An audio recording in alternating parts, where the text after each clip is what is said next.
here. Hi guys! Today is what? Monday.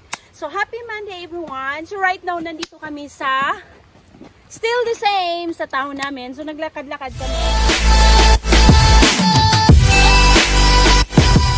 Neutral, I don't know. It's the first time here.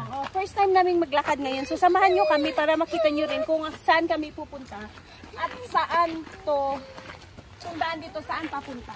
That's the first time. Hello. Hello. Where are you back, Mariah? Argentina.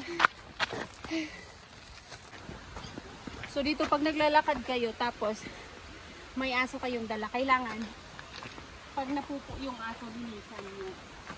Hindi nyo dapat iwan. Pero sa'yo nagsimula. Maraya makikita ng dumi ng aso kasi kadalasan sa mga tao dito may mga aso sila. So, isa din yan sa rules dito sa Canada na pag may mga aso ka or mga ibang pets ka sa bahay, kung ilalabas mo, magdadala ka talaga ng plastic. Tsaka linisan mo yung dumi ng aso or dumi ng mga pets na dadalhin mo. So, hindi mo talaga pwedeng iwan dahil kapag may nakakita sa'yo na ginagawa nyo yun, isusumbong kayo, bayad kayo. Fine. Pag makapag-penalty kayo, like may parating dito na may dalang aso, tingnan nyo. Kasi lagi nyo talaga ipapasyal pag may mga ganun. Part of requirements din yun. Pag nagdala kayo ng mga... What's that? Hello. Hey, very good.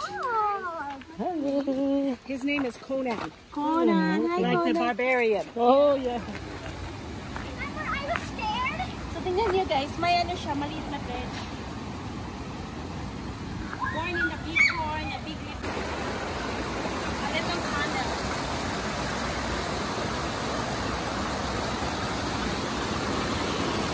Dad, have you ever seen Pennywise?